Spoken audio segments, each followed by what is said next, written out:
Mhm. Un pays qui a des ressources humaines non négligeables. Parce qu'il faut reconnaître que l'ancien président Omar Bongo a quand même formé des cadres. Moi, je ne fais pas partie des cadres qui ont été formés par Omar Bongo. Je me suis fait moi-même. Je ne dois rien à la République gabonaise. Si j'ai eu 2 doctorats, notamment dans une des plus grandes écoles françaises, le HESS et l'Université de Reims, d'autre part, ce n'est pas grâce au Gabon, c'est grâce à la Providence, ainsi que je tiens à le rappeler régulièrement. C'est pour ça que je ne me sens pas redevable de quoi que ce soit à qui que ce soit.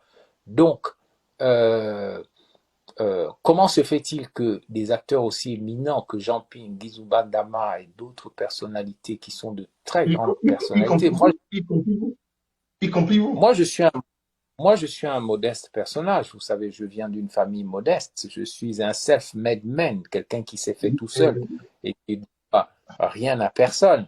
Mais je considère qu'il y a dans ce pays des grandes figures qui n'auraient jamais dû être neutralisées parce que ce sont de très grandes figures et qui ont Mhm. un background et un passé dans le régime, dans le système, qui le connaissent de l'intérieur. Je vous avoue que D'accord. je ne comprends toujours pas, et je tiens à insister là-dessus, docteur Jean-Louis Moukitou, parce qu'aujourd'hui, vous devez savoir que les codes secrets de la présidence de la République gabonaise, les codes secrets, les secrets d'État, des choses les plus sensibles, comme l'armée, comme la poudrière, où sont les armes du Gabon? Où sont les armes du Gabon? Supposées défendre la patrie si on avait une véritable armée nationale. Et je peux vous dire que même les généraux n'ont pas les codes secrets du Gabon. Aujourd'hui, les codes secrets sont entre les mains d'une bande, comme vous avez dit, de pieds nickelés, des enfants, des gamins, des enfants sorciers. On peut passer de mécanicien à directeur de cabinet adjoint de la présidence de la République gabonaise. On peut passer de voyou de quartier en détenteur des codes secrets d'un État souverain. On peut passer de quelqu'un qui est insignifiant, qui n'a aucune intellectualité, aucune capacité de synthèse, aucune compréhension du fonctionnement d'un État, à responsable des secrets d'État d'un pays. Donc, aujourd'hui, ce sont les enfants sorciers qui dirigent au Gabon, qu'on appelle dans les langues bantoues les Mwanamboka.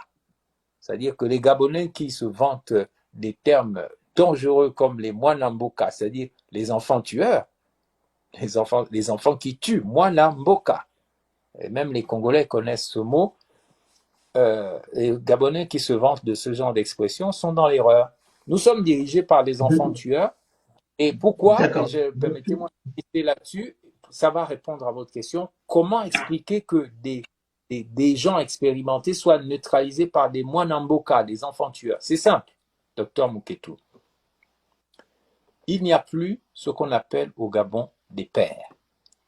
Un père est différent d'un géniteur. Avant, nous avions des pères.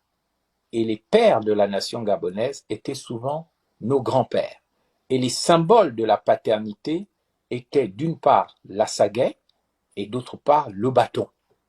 C'était les deux attributs de la paternité. Et un père, c'est quelqu'un qui protège sa communauté, ses enfants, sa femme, sa famille, son clan. Il le protège de 2 manières. La sagaie, c'est-à-dire il a la capacité de se battre, c'est ça un père, et le bâton, il a l'autorité que lui confère ce bâton de commandement, c'est-à-dire que sa parole, quand il parle avec son bâton, elle a une autorité. Aujourd'hui, au Gabon, je le dis, il y a une crise de l'autorité, une crise de l'autorité paternelle. Il n'y a plus ni père de la nation, ni père symbolique, ni père tout court.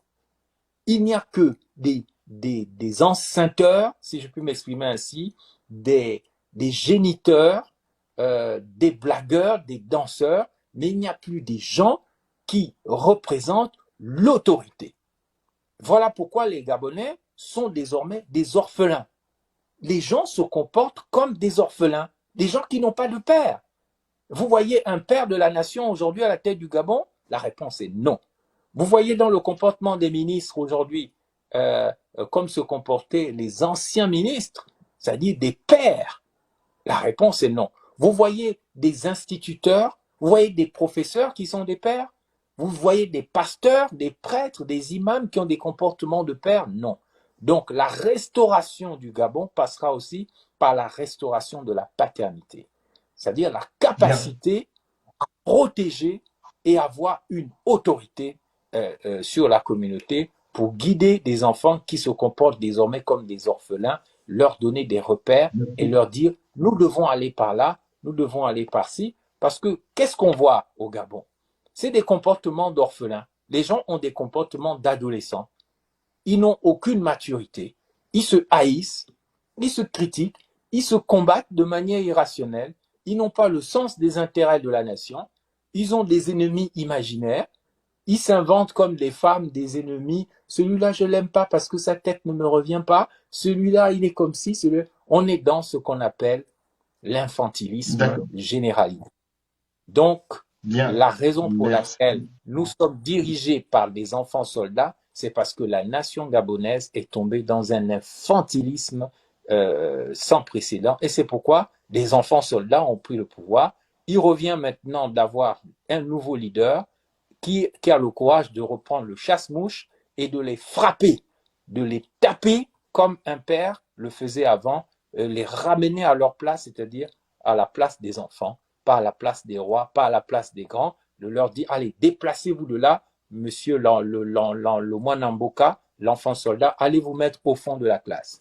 C'est ça la restauration de l'autorité et de la paternité dans notre pays.